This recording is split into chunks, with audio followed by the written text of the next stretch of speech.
try ko na sa Chef RV Manabat Cafe. Ayan o. So, pasok tayo dito sa loob. Ayan. Finally, narating ko na rin ang cafe ni Chef RV na matagal ko na pinaplano. Sabi ko, pag uwi ko ng Pilipinas, isa ito sa pupuntahan ko. Pupunta ako ng Binyan at hanapin ko ang cafe ni Chef RV para matikman ko yung mga bibingka na kanyang ginawa at tinitinda. Kasi si Chef RV, lagi kong pinapanood yung kanyang mga video sa YouTube. Kasi isa din akong home baker and home cook. Kaya sa panonood ko sa kanyang mga videos, ang dami kong natututunan ng mga tips at saka recipe na ina-apply ko sa pagbe-bake ko. Gaya na lang ng chocolate cake na ginagawa ko, recipe yon ni Chef RV. Kaya Chef RV, thank you sa mga recipes na sineshare mo sa iyong mga viewers.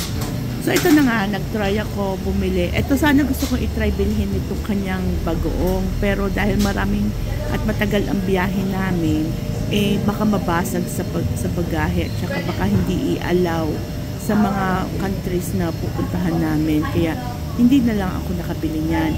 Pero yung kanyang bibingka at ensamada at cheese roll, yung tatlong yun ang nabili ko at natikman ko. Nasabi ko naman talaga na sulit ang pagpunta ko dito kay Chef RV. Tapos bumili rin ako ng apron niya na magagamit ko habang nagluluto ako at saka nag-bake, at saka yung dalawa niyang cookbook. Hindi ko pa siya nababasa pero alam ko na mapapakinabangan ko din.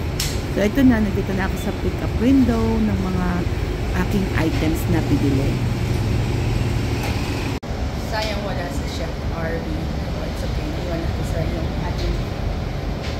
Sayang nga lang pagpunta namin dito sa Binyan, wala si Chef RV kasi meron daw engagement sa Alaska na kaya maaga pa lang nakaalis na siya. Anyway, sana sa next time na pagbisita ko, makita ko at makausap din si Chef RV. Nabanggit ko nga dyan sa staff niya na pareho kami ng pinasukan ni Chef RV sa Benilde. It would be nice na to catch up sa aking ka-alumni. Meron din akong iniwan for Chef RV na little token or something na from Canada na sana ma-enjoy niya with his family, kay Dayan, Chef at kay Nanay Rose. So here, One. the punches.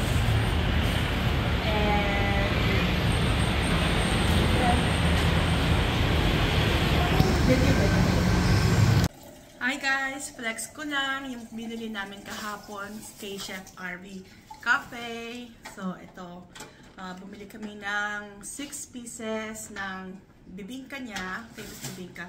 So 5 na lang to kasi nailagay ko na doon sa plato yung isa. Sanan!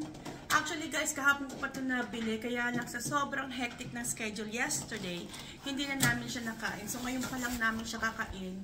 And walang microwave dito, unfortunately. Kaya, sa lounge ba merong microwave? No. Wala din.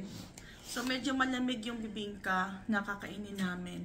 Ito na slice na ni Mike. This is cheese bibingka.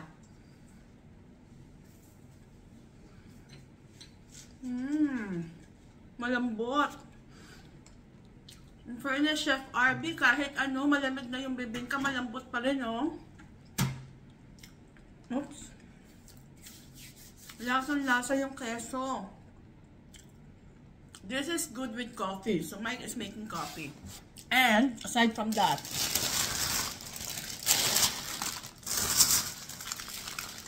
Chef RV, ano kayang cheese ang gamit mo? Ang sarap. Bumili rin ako nito na ito ang very useful kong magagamit sa aking pagluluto. So, feeling Chef RV tayo pagluto natin sa bakuit natin. So, I have nitong Chef RV aprons ng red and black. Tapos, bumili rin ako ng kanyang mga bumili rin ako ng kanyang mga cookbooks. Baking and cooking. This will be very useful for my cooking serye.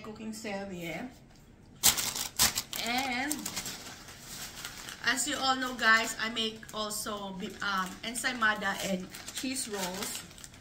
And I always look for improvement. I believe there's always room for improvement. And that's why I always research and read and compare sa aking ensaymada and cheese rolls. And then ina-apply ko yon sa aking mga ginagawa. So ito, ang cheese roll ni Chef RV. Texture pa lang, oh, I can feel na malambot siya. Ayan. Hindi ko na sasabihin yung price niya kasi hindi ko na matandaan yung presyo. Ito naman yung kanyang ensaymada. Malambot din yung ensaymada ni Chef. So, ito, kakainin natin to. Last na natin tong kainin kasi hindi naman siguro ito masisira agad compared sa bibingka. Kasi yung bibingka made of galapong. So, kainin muna natin yung kanyang bibingka. So, ito, oh. Cheese to, oh. Diba? Tamo.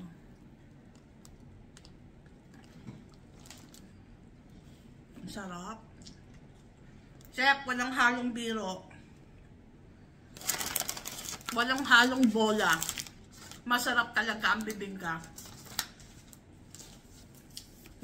Hindi ako nagbibiro. Sulit yung pagdaan namin sa Binyan kahapon. So anyways, yun lang.